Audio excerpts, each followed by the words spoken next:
So Callaway has 3 new drivers out this year in the Maverick. First year they've actually introduced the Max. They do share some similar technologies from the last couple of years, but one major change with the Maverick with aerodynamics. Talk about that here in a second, but let's actually take a little walk down memory lane with some of the Callaway drivers of past. And really what I liked about them and maybe what they've changed or what they've even brought back really with the Maverick line. So with Rogue, if anybody hit this, what I really liked about it, the MOI was really high. It was actually even higher than what they had with Epic Flash last year. Part of the reason for that was because of the composite crown. All these different models share that. They've had composite in their bodies and the crowns for the last couple of years. But really what the composite crown and then some of the composite or just the non-metallic material they used in the sole of the Rogue allowed them to do is save that weight and then redistribute that in the perimeter, be that internally or even externally with, in this particular one I'm holding here, a 5-gram weight. What moving that weight does from both the crown as well as from the forward position, that moves the center of gravity really far back. That has the benefit of increasing the MOI, some of those off-center strikes, it becomes really forgiving. But one of the problems that they did encounter with the Rogue was that it then did tend to raise the center of gravity higher and higher. We'll do a comparison of that with some of the Maverick line this year. But typically as the MOI goes higher, as the CG goes farther back, it's going to raise that sweet spot, raise that CG on the club face. So what that tends to do then is cause balls that would, if you are hitting them in the middle of the face, it's almost like you're hitting them slightly below center. That's going to be your gear effect. Let's talk about that real quick. So in this particular driver, the sweet spot once you project it on the face was a little bit above center. So then even if you did hit something right in the middle of the face, you are going to get some element of gearing where the club head does begin to twist over top of the golf ball. As the club head twists over top, the golf ball counter rotates in the opposite direction. There's your extra backspin. So while this was a super forgiving driver, many of you probably still have it in your bag, it may have spun a little too much for many of you. So then last year, they changed a couple of things with Rogue. And then they went to Epic Flash. Kept the composite crown. You will see now though in Epic Flash it did have a metallic body. The big talking point with this though was a redesigned AI face. So for many people that did create higher ball speeds. But what I particularly didn't like about the Epic Flash, they reintroduced the weight track. Now there is a plus to this where it does give the golfer some customization. They can move the weight all the way in the toe, all the way in the heel. That does create a little bit of movement of the center of gravity, similar to those high and low shots of the face. That allows you to use gear effect to your benefit. So for example, if you, in the Epic Flash, if we were to take this weight, move it all the way into the toe, that's going to move the center of gravity of the sweet spot a little bit towards the toe. So now even if you did hit that shot right in the middle of the face, because of where the center of gravity is, you're going to get some amount of twisting of the club head. Golf ball rotates in the counter direction. That would be a shot that would want to curve a little bit off to the right in that example like I drew it there. But one of the negative side effects that you can get with the weight track is now because of how they have to design this track, it's basically pushed up into the club. That's going to raise that little bit of extra mass. That's going to raise it higher and higher up into the club, typically raising the center of gravity. But then it's also going to just have additional weight or additional mass that they have to use simply in the construction of that. So it's really weight that could have been used elsewhere, but then because of the design, they just have to design it as they did here. So now let's move into Maverick. And let's actually talk about Maverick Max first. We actually measured this one in a different video. We can shed a little more light on what we did find. So what I like about Maverick Max, from Rogue to Epic Flash, they actually went down in MOI. With Maverick Max, they've actually now exceeded the MOI of Rogue. So you can look at Maverick Max when the heavy weight is in the rear setting here. It's going to be actually even more forgiving than the Rogue. But what was really cool about this one, when we actually measured it, the CG was much more neutral. So that red dot's where the CG is located in the Maverick Max. If you take a look at where it would be in the Rogue, it was actually a little bit on the draw bias side. So anybody that did fight a hook, this definitely wasn't the one that you wanted. Now the CG is very neutral, and whenever we measure and project the CG, it's actually even a little bit lower on the Maverick Max than it was on the Rogue. So what that means, you get the forgiveness of the Rogue, but it'll actually be lower spinning than the Rogue was. Add that with some newly redesigned AI face. Jailbreak has been updated a little bit since then as well too. I'd venture to guess you're going to gain a few more miles an hour ball speed out of Maverick Max, with the added forgiveness that you had back in Rogue. So anybody out there that did like the Rogue, you felt it performed pretty well for you, Maverick Max would be an awesome one for you to test just in the neutral setting. Or if you do suffer from a slice, a Maverick Max of this entire line would be the one that you do want to go with for a number of reasons. Maverick Max, it does give you the option of moving the weight, the 14 gram weight, into the heel.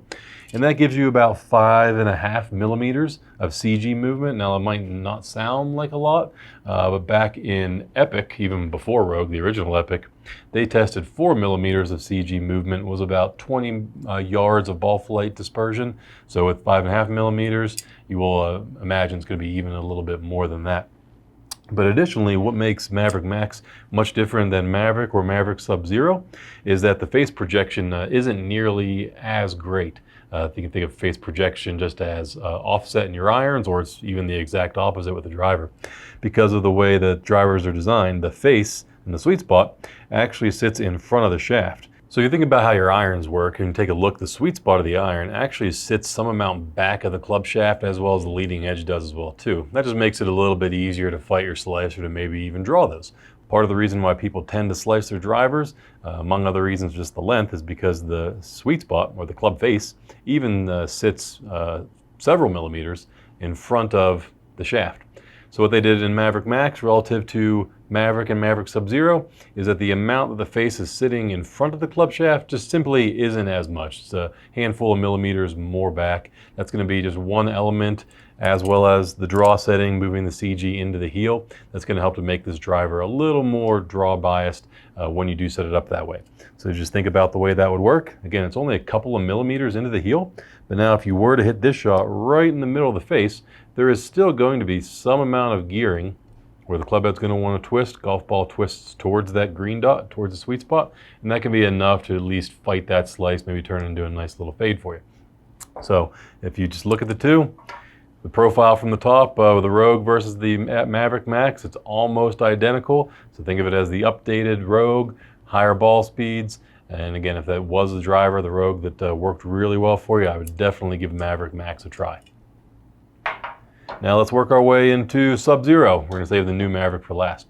So Sub Zero has been one they've done for the last number of years. Typically it has a heavy weight that you can move from the back to the front, and then a lighter weight. What that does, it moves the center of gravity more towards the face, which then also lowers it on the face. So we have two dots on here. The red dot would be when you have the 14 gram heavyweight in the very front, and then the green dot is when you have the 14 gram weight in the back. So you notice that not only does it raise it, when the weight's in the back, it does move it ever so slightly towards the heel. I would still consider this thing pretty neutral from a heel-toe ball flight and a draw fade bias. But what I like about this one, whenever you put the weight in the very front, the 14 grammer, now you have a sweet spot that is pretty much as close to the center of the face as you can really get. We never measure any that are actually in the middle of the face. This one's pretty close. It's within a millimeter of the center. So now not only are you going to get shots when you hit them in the middle, of what's marked at the middle of the face, you'll get shots that have really good energy transfer, so there should be a lot of ball speed coming off the face. But now for anybody that is especially a higher spin player, typically any player that swings fast, you may tend to fight a spin problem. This will help to reduce some of that spin, because now you're not going to get really any gearing in any kind of direction. This will be an awesome fit for you. It does come with a little bit of a drawback. The MOI on this is definitely the lowest of all the different models when you move it into the front. It's just the nature of having a forward CG. You're always going to tend to lower the MOI because of that. Take a look at the profile though. The profile of the Maverick Sub Zero is very similar to that of Maverick. It's definitely not as deep from a front club face to the rear skirt as the Maverick Max. Have a spin problem, definitely could be one to test out for you. Or if you just wanted a neutral ball flight overall, moving the weight in the back, could help to give you that as well too. But I would definitely recommend this to anyone with a spin problem.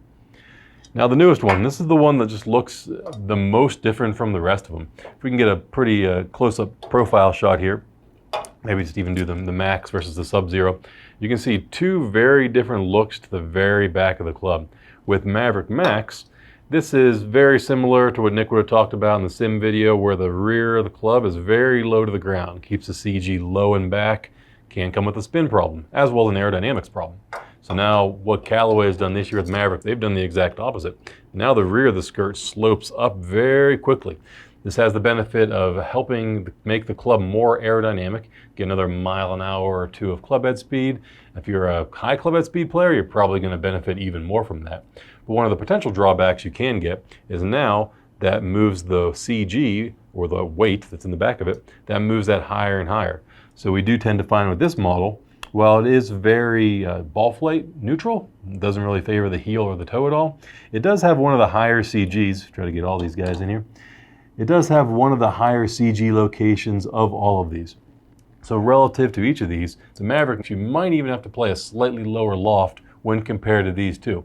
It's not a bad thing. You'll probably swing this one the fastest. So if more club head speed is simply what you desire, the Maverick is definitely worth a try. I might just go down a degree relative to what you've used in the past. MOI on this is pretty much in between the Sub Zero with the front weight and the Maverick Max with the weight all the way in the back. I wouldn't call it really high or low MOI. It pretty much is right in the middle. It's going to really round out the offering of all these. If you strictly are looking just to swing as fast as you can, Maverick would be a good one for you to try out. But really all of them, they make a driver for everybody. For super forgiveness or fighting the slice, go with the Maverick Max. If spin is what you're trying to take care of, Sub Zero is going to be a tough one to beat. And if just pure distance and swinging this thing as fast as you can is what you're trying to get after, I would give Maverick a try.